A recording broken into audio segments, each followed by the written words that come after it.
बिस्मिल्लाहिर्रहमानिर्रहीम। अस्सलामु अलैकुम वरहमतुल्लाहि वबरकातुहू। स्टूडेंट्स, आज का जो हमारा चैप्टर नंबर 2 का टॉपिक है लास्ट, वो है data organisation and data analysis. Data को ऑर्गेनाइज करना और फिर डाटा का तजज़िया करना।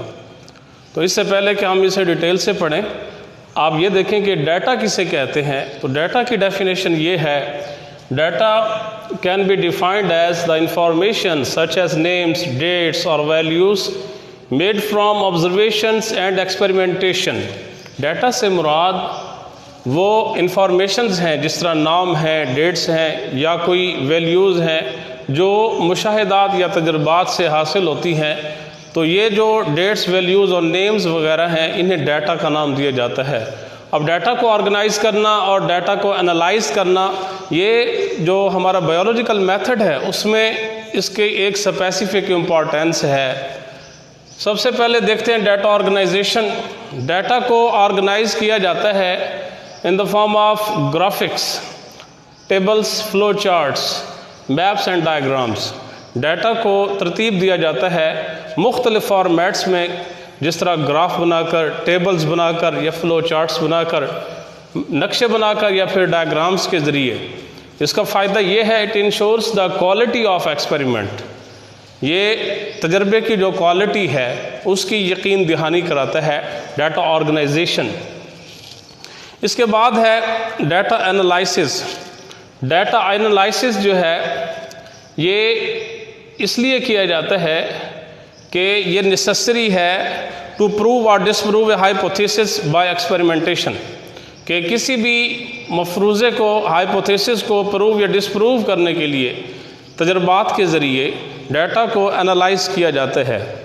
It is done through application of statistical methods.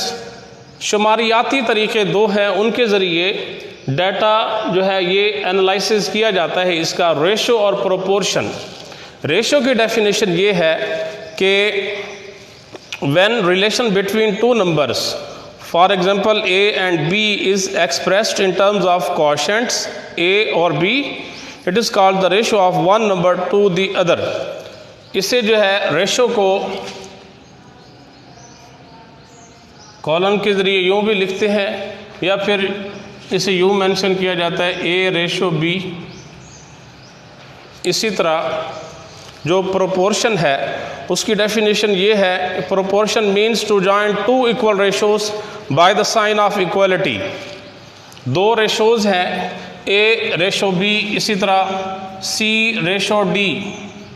अब इन दो रेशोज को हमने जो बराबरी का जो निशान होता है, अलामत, उसके ज़रिए जोड़ना है, तो फिर उसे प्रोपोर्शन का नाम दिया जाता है। For example A ratio B is equal to या प्रोपोर्शन सी रेशो डी, या इसे यूँ भी लिखते हैं ए ratio B proportion C ratio D, यूँ भी लिखा जाता है। तो यहाँ एक एग्जांपल देते हैं। A biologist can calculate how many birds will get malaria when he allowed infected mosquitoes to bite 100 healthy sparrows। एक बायोलॉजिस्ट जो है ये कैलकुलेट कर सकता है कि कितने परिंदे जो हैं उन्हें मलेरिया होगा जब वो एक मुतासरा मच्छर को इजाज़त देता है कि वो 100 सेहतमंद चिड़िया को काटे। तो देखना ये है कि वो जो 100 हेल्दी स्पैरोज़ हैं उनमें से कितनों को मलेरिया होता है जब इन्फेक्टेड मॉस्किटोज़ उन्हें काटते हैं। कहते हैं कि इन द प्रीवियस एक्सपेरिमेंट, इससे पहले जो तजर्बा किया गया था, he noticed that when he allowed mosquitoes to bite 20 sparrows, 14 out of them got malaria. 20 sparrows को जब बाइट कराया गया इन्फेक्टेड स्पैरोज के ज़रिए, इन्फेक्टेड मॉस्किटोज के ज़रिए, तो नतीजा ये निकला कि 14 आउट ऑफ 20 गॉट मलेरिया। अब फिर देखना है कि 100 में से कितनों को मलेरिया होगा। यानी यहाँ दो रेशोज़ हैं कि in the previous experiment 14 got malaria out of 20, how many will got malaria out of 100। These are two ratios. इन दो रेशोज़ को हमने साइन ऑफ इक्वलिटी के ज़रिए मिलाना है, जिसे प्रोपोर्शन का नाम दिया जाता है। तो हम देखते हैं कि 14 sparrows got malaria out of 20, proportion how many sparrows will get malaria out of 100। जब हम इन्हें मल्टीप्लाई करते हैं तो हम देखते हैं कि 20x एंड इक्वल टू 1400। 14 और 100 को मल्टीप्लाई करेंगे तो x is equal to 1400 by 20, so 70।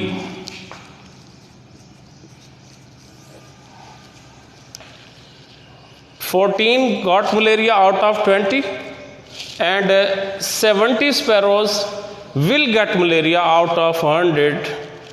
This is called data analysis, कि जिसमें रेशो और प्रोपोर्शन के ज़रिए एनालाइज किया जा सकता है किसी भी एक्सपेरिमेंट के जो रिजल्ट्स हैं उन्हें एनालाइज किया जा सकता है। Statistics are a means of summarizing data through the calculation of a mean value। यहाँ जो है एवरेज देखी जाती है, जो औसत है वैल्यू की, उसके ज़रिए समराइज़ किया जाता है। उसके बाद है mathematics as an integral part of scientific process. ये जो हम साइंटिफिक मेथड पढ़ रहे हैं, जिसे बायोलॉजिकल मेथड का नाम दिया जाता है, उसमें हम देखते हैं कि साइंटिफिक मेथड में मैथमेटिक्स कहाँ इस्तेमाल होती है। तो जो मेजर बायोलॉजिकल प्रॉब्लम्स हैं जिनमें मैथमेटिक्स का नॉलेज इस्तेमाल किया जाता है, उनमें फर्स्ट जीन फाइंडिंग, जीन को मालूम करना हो क्रोमोसोम पर, उसकी लोकेशन, उसका नंबर, मैथमेटिक्स इस्तेमाल की जाती है। Second protein structures, protein amino acids के ज़रिए बनते हैं, तो प्रोटीन की जो स्ट्रक्चर है, क्योंकि डिफरेंट जो मोनोमर्स, पॉलीमर्स हैं, तो इसमें देखते ये हैं कि किस तरह अरेंजमेंट के ज़रिए जो अमाइनो एसिड्स हैं वो आपस में मिलकर प्रोटीन्स बनाते हैं, उनके नंबर्स भी। तो ये प्रोटीन की स्ट्रक्चर को फाइंड आउट करना हो तो भी मैथमेटिक्स इस्तेमाल करते हैं। प्रोटीन इंट्रैक्शंस, प्रोटीन का प्रोटीन के साथ आपस में जो तामुल है, उसमें भी मैथमेटिक्स इस्तेमाल किया जाता है। उसके बाद है बायो इन्फॉर्मेटिक्स। बायो इन्फॉर्मेटिक्स जो है, bioinformatics refers to the computational and statistical techniques to analyze biological data. Biological data को तजज़िया करना हो तो फिर जो बायो इन्फॉर्मेटिक्स है उसे इस्तेमाल किया जाता है। और बायो इन्फॉर्मेटिक्स जो है ये एक स्टैटिस्टिकल और कंप्यूटेशनल टेक्निक है। तो इस तरह हमारा जो चैप्टर नंबर 2 है वो कंप्लीट हुआ। Thanks a lot. अल्लाह हाफ़िज़।